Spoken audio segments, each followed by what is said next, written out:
suddenly woke up and found my face and my whole body covered in sand, and the sun was very intense.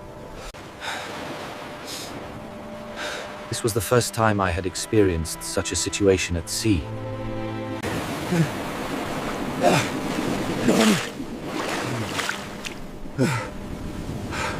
And look around. Maybe I could find another survivor. But unfortunately, the shore was empty. There was nothing but the wooden debris that the waves had thrown.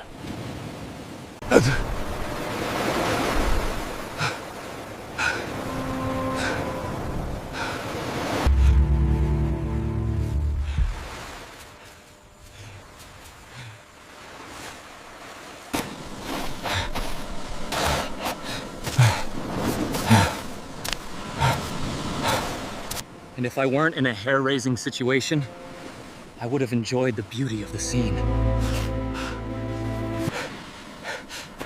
I crawled on the ground until I reached the shade of a tree to rest a little. And here the real shock began.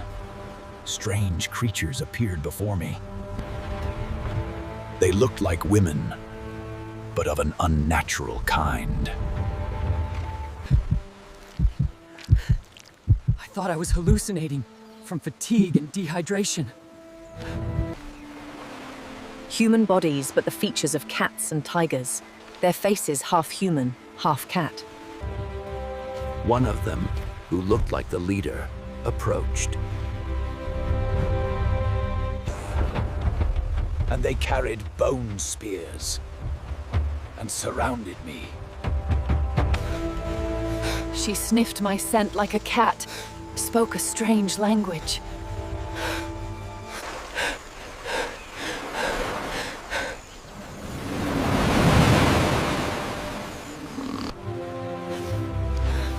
They carried me on a wooden stretcher. And walked into the island as if I were a royal guest.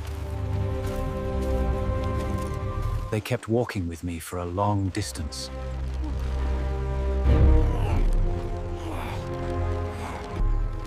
They kept walking with me for a long distance. Looking at me as if they saw a prophecy walking on Earth. Of course, I don't understand anything, except that I'm terrified. And we arrived at a strange village. Not on the ground. No, in the trees. Huts carved inside giant tree trunks, and wooden suspension bridges in the air connecting each tree to the next. The smell of the sea and fruit is everywhere. Even their smell was strange, a smell I can't describe. The smell of the sea and fruit is everywhere. Even their smell was strange, a smell I can't describe. They brought me into the main hall and presented me to the leader. An old, large cat, completely white fur. Luminous green eyes.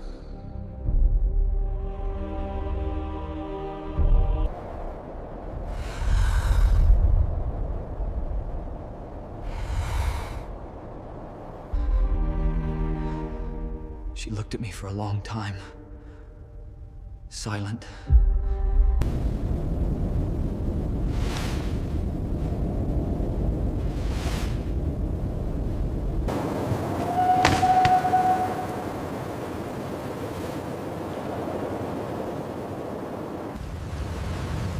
Do not be afraid, traveler. The markings on your skin confirm the prophecy. And suddenly, she spoke, and I understood her words. She said, "You are the one who comes from the sea."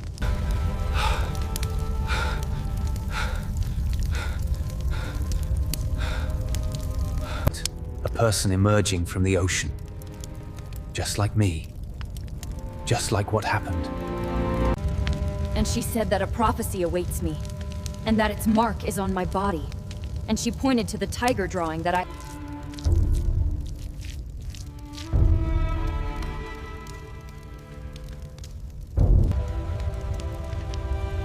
And the leader began to tell their story. The prophecy speaks of a time when the blight will consume us all, unless the one from the sea intervenes. She extended the skewer, a silent question. In her eyes, I saw not judgment, but a desperate hope. In the warmth of their fire, this glistening fish was the most beautiful thing I had ever seen. A true gift of life. I was surprised that I liked its taste very much, because I was hungry and hadn't eaten for a long time. She studied me with a calm I couldn't comprehend, searching for a hope I did. After that, their leader started talking to me again and told me many things about her people, and that they have been suffering for a long time. Refined. This is all that is left of the people, and they have been living for thousands of years waiting for the prophecy to be fulfilled. That their island is dying slowly, and everything has started to end.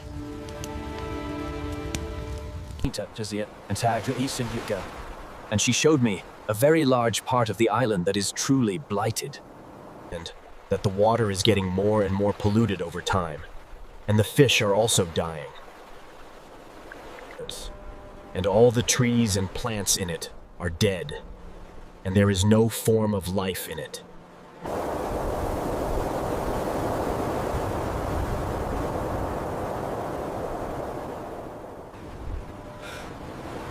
And over the years, the whole island will turn into this same shape.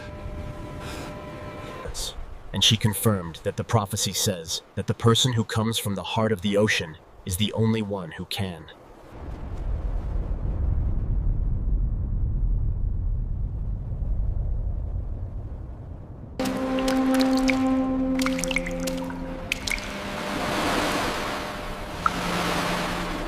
I have no special power or abilities to help you.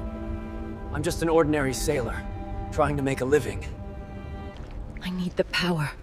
Please, Robica, the prophecy demands it. Just give me the strength to fight the darkness. There must be another way. Some other power. Some... power.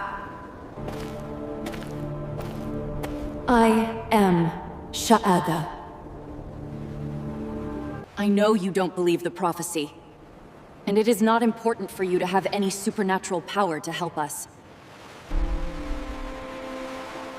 I learned your language from the books the waves brought to our shore. All we need is for you to be brave, to make a sacrifice, and to believe in that sacrifice from within. Then, everything will be solved.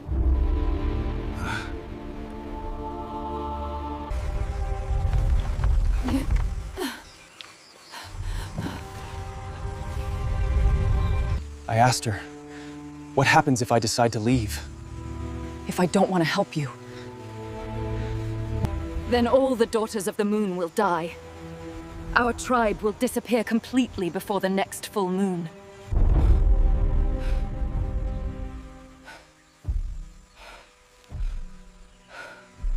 That is what the prophecy confirms. And unfortunately, you are the only one who can help us. The fate of the entire tribe rests on you. And so, over time, Shada began to teach me everything about the island. I was trying to explore everything and understand more, so that maybe I could actually help them. She assured me that they were not savages, that they have a distinct culture, and I was surprised they had a very ancient civilization. There are only 53 of us, and there are no males among us at all. They all died. The only thing we've managed is that we can reproduce without males, but the number decreases with each generation.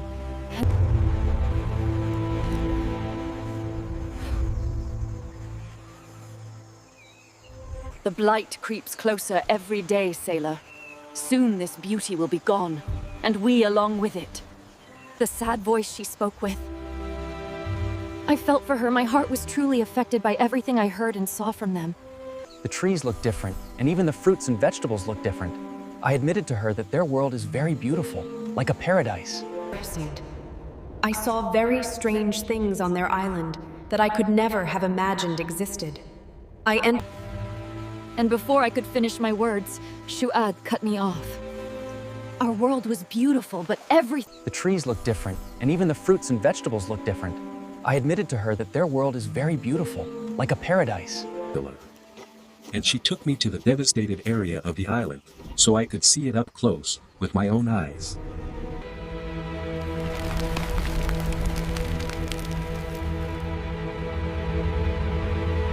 And there, I saw a vast difference between the two worlds. I was very sad about the things that were destroyed. Shuad explained to me and said that these cracks are increasing every day, and that in 12 days at most, No, don't say that. We still have a chance. We have to try. I tried to reassure her and told her that there must be a solution for what is happening, and that they should have searched more. And here was the shock. Shuad told me that any of them who gets close to the center dies, or gets sick and dies a few days later.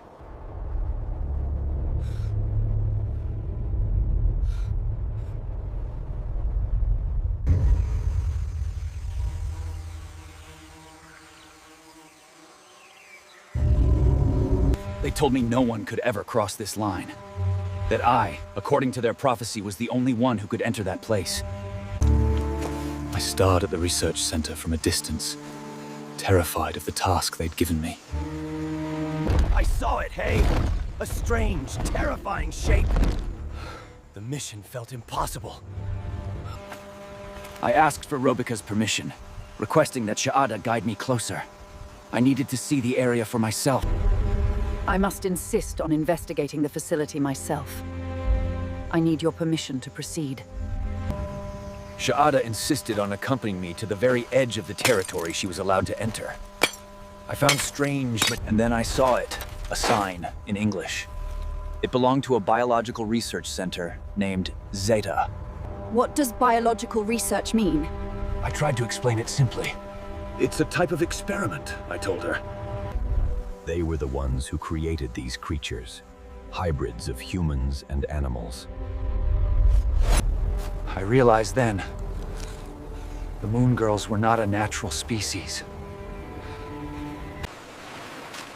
As I initially thought, they are nothing more than human experiments. I asked Shadow what she knew about their ancient history.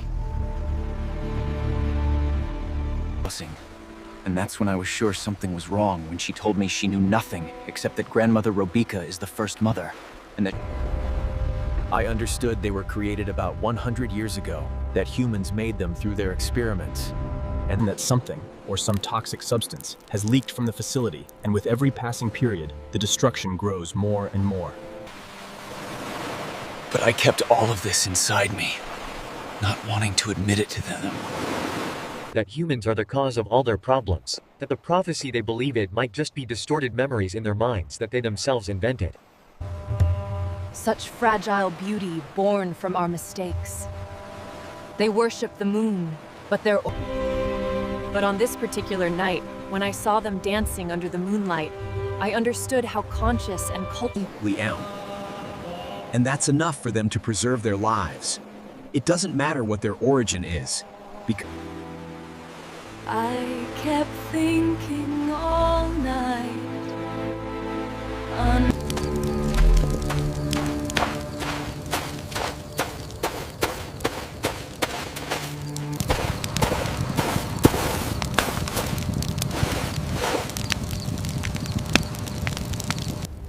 Are you afraid? Are you afraid?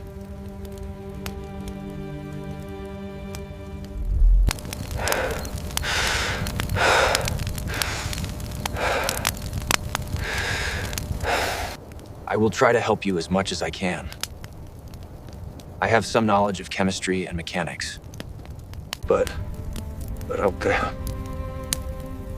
I'm still figuring out how to proceed.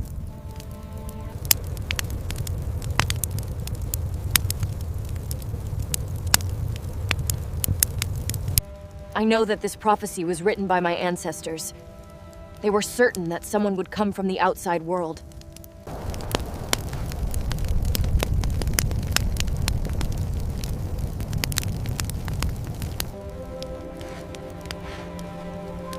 Every day, we do what we must to survive.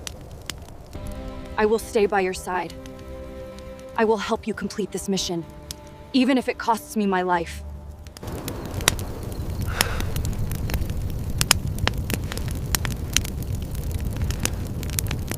Then there is something you must know The truth. about your origin.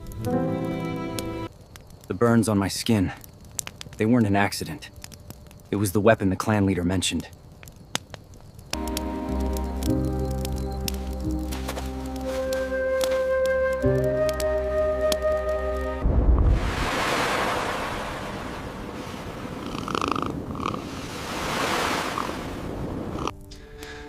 I knew she was right.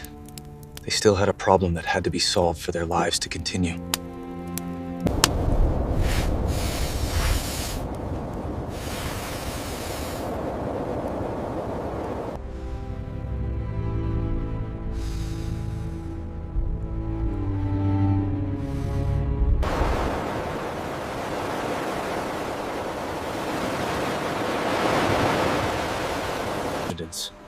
The next morning, everyone in the village gathered.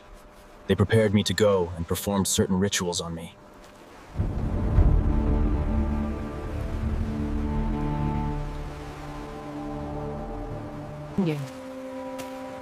None of this mattered to me. I just wanted to put them at ease. I saw the hope in... Be brave. Help us with all your heart. They made me a mask from very primitive materials, cloth and charcoal, to protect me a little from the poison gases there. And by chance, on the shore, I found a bag of lime. I took it with me. Because I knew I would benefit from it. Look after them. I will return with the water. Be careful, sailor. Our hope goes with you. I was shocked when I found her crying, so afraid for me. She asked me to promise her that I would... So I promised her that I would do everything I could and return as soon as possible. I bid farewell to her and all her people, and began my journey. So I promised her that I would do everything I could and return as soon as possible. Before I left, I spoke with Shada and insisted that if I didn't return within 2 days at most, she should not send anyone to look. I felt a great responsibility, a heavy burden on my shoulders, thinking about the people who had pinned all their hopes on me. My service in the Navy taught me that we used lime to reduce the danger of chemical agents.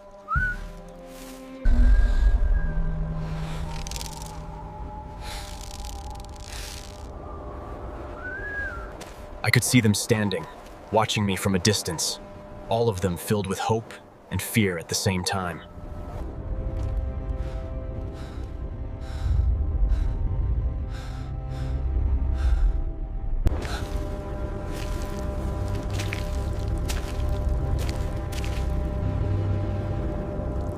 It was the same black liquid that was poisoning the whole island, so I took a risk and went inside to see what was happening.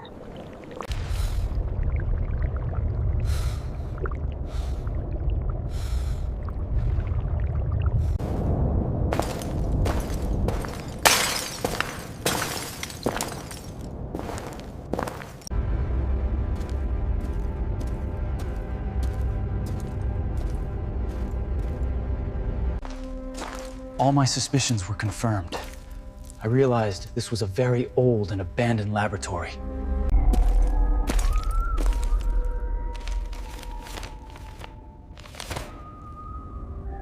I also found documents and old contracts thrown around the place, and on one of them, I read about a project called Chimera.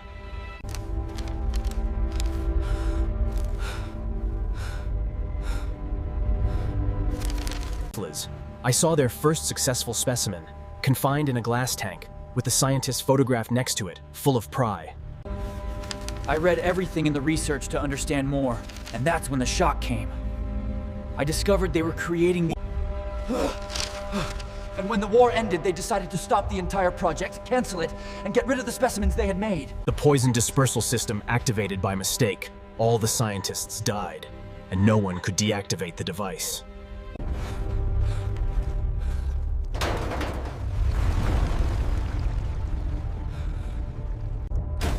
I was relieved when I saw that the control panel was still working after all these years. And indeed, I finally succeeded, and the leak stopped. But I knew the problem wasn't solved. After thinking for a long time, I remembered the lime. I had experience with these things from my time in the Navy.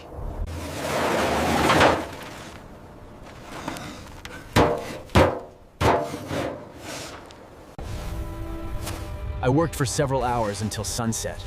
I got very tired, and I made a very large... I worked for several hours until sunset. I got very tired, and I made a very large protective circle with the lime.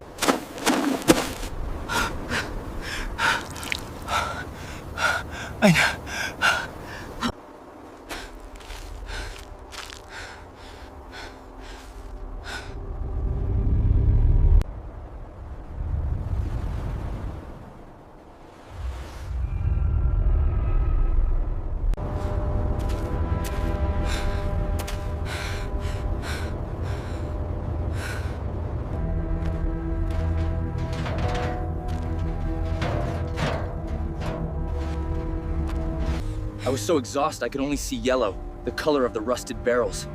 But despite it all, I was determined to finish. all that time, I was thinking about the tribe, their lives depending on what I was doing. That's what gave me the resolve never to give up.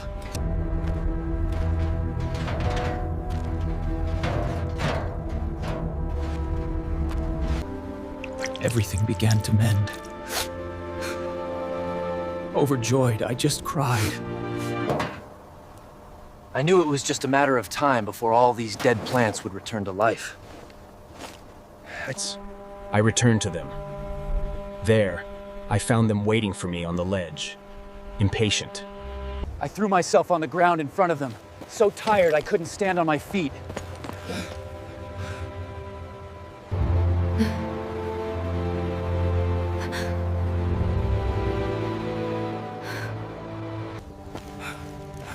Shadow ran to me to help, the worry stark in her eyes. She thanked me. You really succeeded. The destruction has stopped, and the scent of nature is beginning to return. I slept until night from sheer exhaustion, watching them celebrate this great victory. Shadow sat with me, tending to the wounds on my body.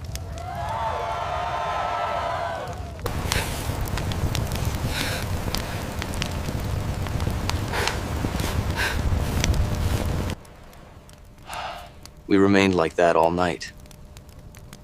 The next day. In the morning, Rubica was waiting for me to know what happened in detail.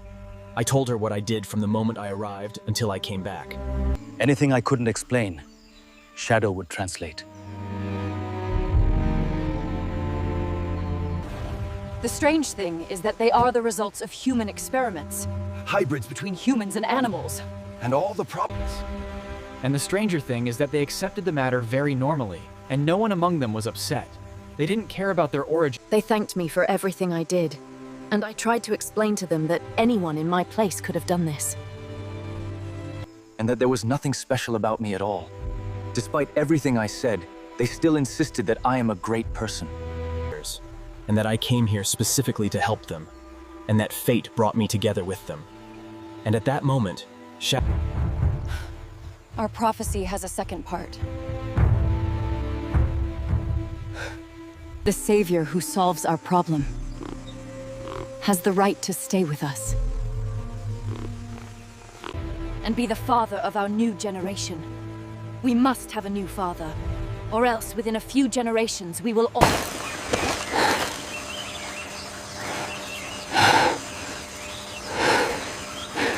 Look, I'm grateful you saved me, but I have to get back.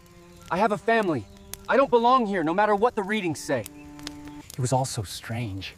I laughed out of sheer bewilderment and tried to calmly explain that this was impossible. We are different species.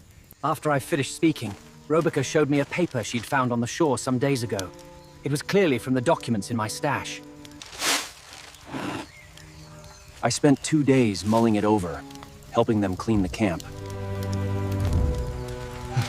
This paper confirmed that these creatures were genetically compatible with humans, that interbreeding was possible. I couldn't believe it!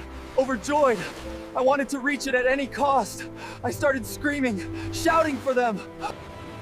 Suddenly, while I was on the shore, I saw a ship, very close. I thought this was my chance to go back to my old life, my family. But as soon as I turned my head, I found the whole tribe standing around me. Even Robica stood at a distance, looking at me with hope, patiently waiting for me to agree. I ran to her to talk.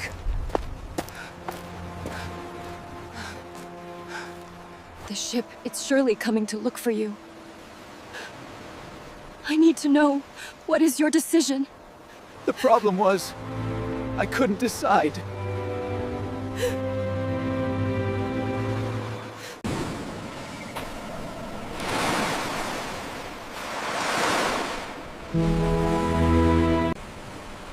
I was afraid I'd regret whatever I chose. You are human. It is your right to leave, to continue your life in a way that makes you happy. I was surprised she said all that. I thought she would hold on to me more. And what would you do if I decided to stay? To live the rest of my life here, on the island?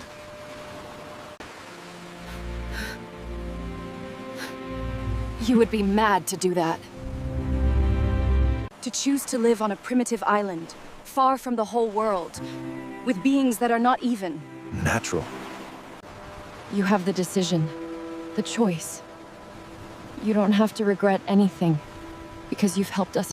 I started to tell her about my past life, and how in the short time I lived with you all. I never knew what home was until I met you. How can I go back now? I've grown to love you all so much, and I don't know how. I tried to hint that I was drawn to her, because I had truly fallen in love with her. And I myself didn't know how that happened.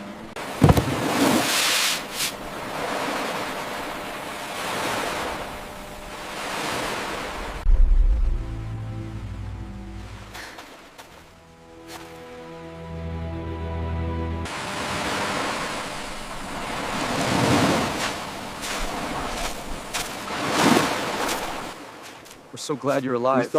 We thought we lost everyone. You're the only one. The other 22, they're gone. There were 22. You're the only one left.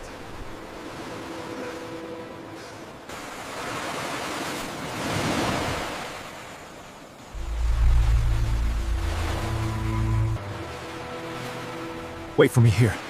I have to get my things.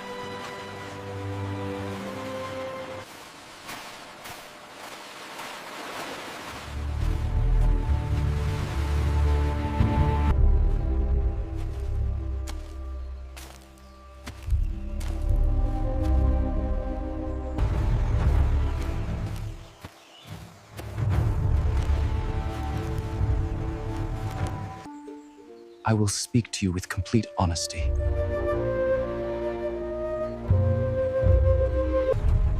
If I decide to stay here and truly become the father, I will act on my own terms. I will set the laws of this place.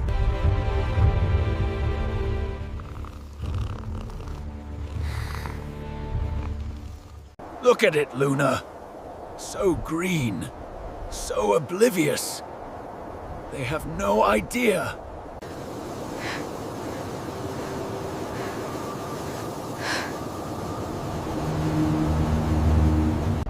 I took her, changed her life, dragged her into my world, forcibly. There was no reason. And I feel no guilt for it. Guilt is for men. I am not one. Monsters do not lie. This is truth. She pretends to sleep. She is not. I hear her fear. It calls to me.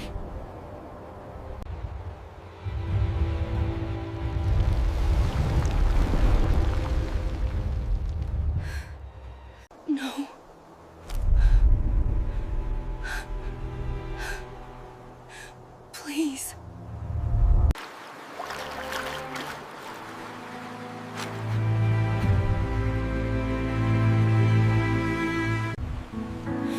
was the first voice in a decade, not my own. In that moment, I forgot everything. Instinct took over. My instinct. I was taught.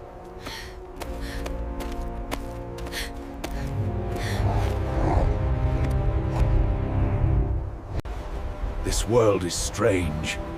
My life is strange. But even a monster knows loneliness.